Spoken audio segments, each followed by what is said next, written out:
Well, when you left the Nick Travers series after the 4 and you went to White Shadow, what is the connection between the novel set in Tampa, right? Yes. And what I often hear about a series, I think, of stories that for which you alone or you in a group were nominated for the Pulitzer.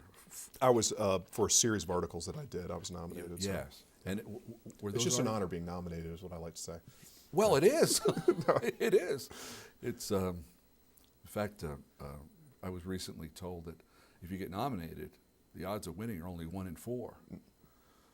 Whereas getting nominated, it's 4 in 1,000. Well, it was a great opportunity, and that's what led to that story. Is what I decided to do. I had been writing for the paper for several years, and I learned about this incredible court case from the 1950s about the murder about this woman named Edie Parkhill, who her father was the top defense attorney in town, represented several of the big mafia players, and she was killed.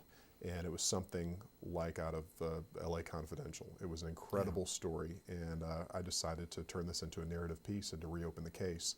And the readers just really seemed to enjoy it, and it changed my life as far as the direction of my writing. In so-called real life, did your journalistically reopening the case take it anywhere? Yeah, I think we came to a conclusion about it. Mm-hmm. It wasn't necessarily I found out that one of the people that was a suspect at the time later was convicted of a similar crime, and that matched up pretty. It was a pretty comparable crime. M.O. Yeah, it was a guy who was. Again, this is the wonderful thing that I like about writing these true stories. This guy was a former alcoholic detective that in his off time he played jazz piano down at the downtown clubs in Tampa. I can't make up a character like that. And his name was Fred Bender. Slightly crooked cop. Wonderful Slightly stuff. alcoholic. Slightly alcoholic. Crooked, yeah, great. Bender. Exactly. That's great. I know. What's the connection between that story, the series in the paper, and White Shadow? Is there a link there, or are they just the same time and place? No, one fed into the other. Although White Shadow is really a prequel to this 7-part series I did called Tampa Confidential. The guy, John Parkhill, who was married to Edie Parkhill's husband, the defense attorney, he actually had represented a guy named Charlie Wall. Charlie Wall was the kingpin of Tampa during Prohibition, and he was kind of the Anglo-Don of Tampa, and his murder set off this massive investigation, which was the basis for White Shadow. Now, Charlie Wall is an old man by the time he gets killed. Yes, yeah. How's he, 70 or something? He was in his mid-70s, but it was more interesting because he was retired from the rackets, and people could not figure out this guy should have been killed in 20 years 1928. Right, exactly. I mean, he did. So they asked during the Kefauver Commission. They said, "Mr. Wall, how many times has someone tried to kill you?" And he said, "So many times that I don't even know. I can't even remember how many times people have tried to kill me."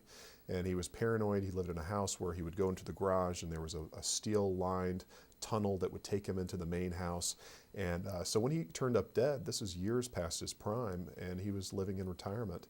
And it set off this massive investigation into the killing. It was a huge news story. And I reopened the case and studied it for a year and a half, 2 years, meeting with the old detectives, going to the crime scene, doing all this kind of stuff, but then having to flip around that research and start working as a novelist and make it work as a book. You do a lot of interviewing. When you were interviewing old detectives, that's one thing, but interviewing old mobsters is slightly more problematic. How'd that go for you? Well, sometimes the people, in my interviewing, both as a reporter and as a novelist, I find that the people who probably shouldn't talk to you and have the most to hide are the most open. And the ones that you think would just be completely open and very giving with their time because you're going to make them look good are the most closed. And so it's a strange thing, but I've got to know some definitely people who've worked on the other side of the law, and they've told me amazing stories. In fact, I just had a nice conversation with a guy named Angelo Badami, whose father was the top hitman in Tampa in the 50s and 60s. And I thought Angelo would be very mad about the betrayal of his father, and he ended up telling me, he said, "You got Pops just right." So I thought that was nice. His father, the killer. The hitman. He was very good at his job. Well, that's good. Yeah, that's good. Take pride in something. Tampa, 1955. You move from there to Phoenix City, 1954. 1954, you weren't born yet, so Yep. there's no nostalgia involved. Right. But what is it about, obviously, about the culture of the 50s? I was there, and I think you find it a lot more interesting than I did. What is it about it that attracts you as a site for your fiction? Well, I think that the 50s did live on even after I was born. There were places and restaurants and obviously people that were their heyday were the 1950s, not just being kids. And that world is just so close. And my parents were products of the 50s, growing up in the 1950s. And it is the pinnacle, the zenith of American culture. And for me, I just love writing about the time period and the obsession, the post-war mentality of America is just a wonderful place to set a book. And there's so many contrasting emotions that are going on. I've got to ask you, what is the pinnacle or zenith of American culture in the 50s that you're referring to?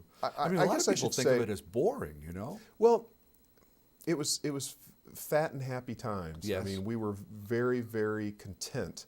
And we wanted to pour ourselves a strong drink, and we just saved the world, and we wanted big cars, and we wanted, beautiful women, and we wanted everyone just to kind of leave us alone, but didn't work that way. But it was a very content time for America. But also for my fiction, or for the truth, I shouldn't say my fiction, it was also a time period that was a very surface level and a very glossed over time. I mean, what we imagine as the 1950s, what people portray as the 1950s culture is not the way things were. It just was something that there was this veneer. And the fun thing for me to write about is stripping away that veneer and talking about what was really going on in these fat and happy times. Crime, violence, adultery had all been invented.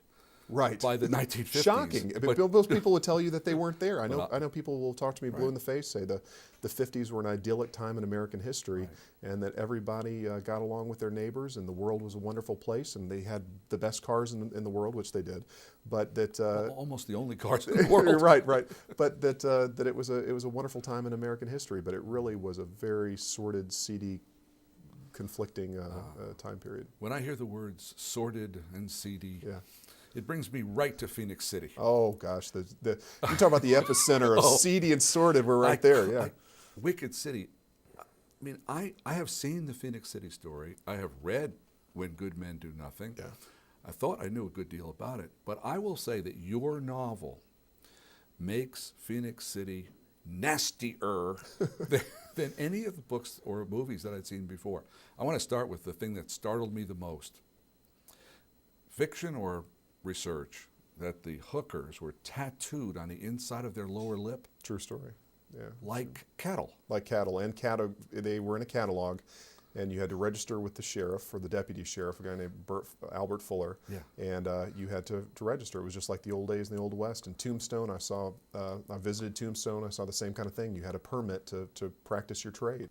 I'm going to assume that the reason it was impossible to clean up is because the entire criminal justice system was corrupt. Correct. That's it, right? That's it. I mean, the thing that I wrote about in Tampa when I was researching White Shadow is you didn't know where you stood. There was the gray areas. There were people that, is this guy working for the mafia, or is he straight? Right. Who do I trust? Who do I not trust? But in a town like Phoenix City, Alabama, everybody's crooked. Everybody. And I'm not talking about the townspeople that have honest jobs. I'm talking about law enforcement. I'm talking about the legal system. Everything is crooked. So there's no recourse.